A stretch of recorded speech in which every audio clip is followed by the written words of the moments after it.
The portion of BeHar parallels the days of account of the Omer in which we find ourselves. The period between Pesach and Shavuot. We count 7 weeks, 49 days. And the 50th day is the day of the ultimate redemption, the day of the festival of the first fruits. On Passover, we left Egyptian slavery, but we were still in the desert. On Shavuot, we've reached Israel, Jerusalem, the Holy Temple. The message of redemption. And there's a magnificent verse. V'kidashtem et shnata chamishim shana. You see, the cycle of weeks every year is paralleled by the cycle of sabbatical years every 50 years. And like we count 7 weeks moving up to Shavuot redemption, we count 7 sabbatical years of 7 years, 49 years, leading up to the Jubilee year, the Golden Age year, the year that profits, that brings us in a very tangible form a taste of true redemption.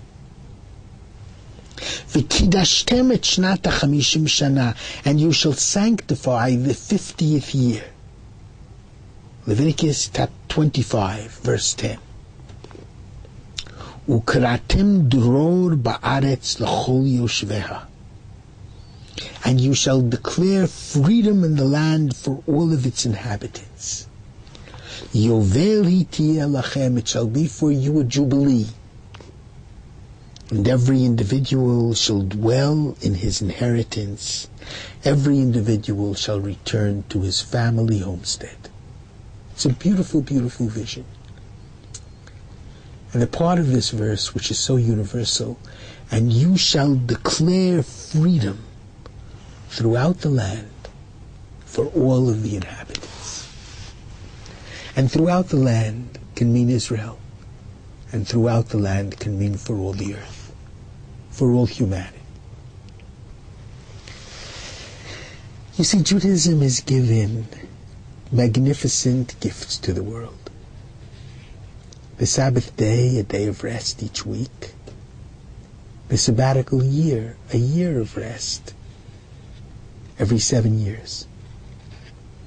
And the rest of which we speak is physical rest, in order to have an opportunity for spiritual refreshment, renaissance, new beginning.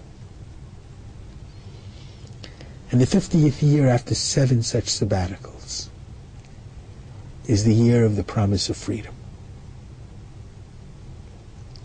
Because Judaism has given a Sabbath day of rest and a sabbatical year of rest to the world, and Judaism gave the ideal of freedom to the world. The ideal of freedom comes from our exodus from Egypt. And the freedom of Jewish slaves from Egypt is a statement of God's concern that every human being must be free.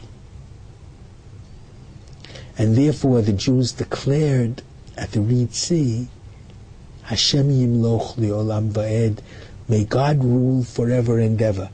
God rules. No human being rules another human being. All of us are ruled by God. Therefore, the Sabbath day is a day of rest. You can't have an employer that tells you when you must work if it's on the Sabbath day. Our employer with a capital E is God. And freedom is an ultimate value. And therefore, on the Jubilee year of rest and hint, fragrance of redemption. There can be no slaves, because we're all God's servants.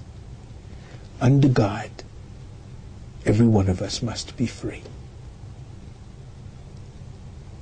These words, "and you shall declare freedom throughout the land, and for all of its inhabitants thereof," are written on the Liberty Bell in Philadelphia. Because American freedom from English domination was inspired by the Jewish exodus from Egypt. And being a Jew means doing everything you can to make certain that the world is free of totalitarian governments which enslave its citizenry. And Benjamin Franklin, one of the founding fathers of the United States of America, suggested for the first seal of the United States, a seal which was never quite adopted, but which nevertheless has informed the spirit of the United States, which was created out of the inspiration of our exodus from Egypt. And that first seal has a great picture of the Reed Sea, the Egyptians drowning, and the Jews emerging, triumphant. And Moses, with arms outstretched towards the Reed Sea, towards the shore of the Reed Sea, and ultimate freedom. And the caption underneath reads, "Rebellion against tyranny is obedience to God." It was the Jews who first taught, "Give me liberty or give me death." It was the Jews who first taught the world the great value of freedom, the immorality of slavery. And our Jubilee year is therefore marked by a period in which there are no slaves. Everyone is free and equal under God. Shabbat Shalom.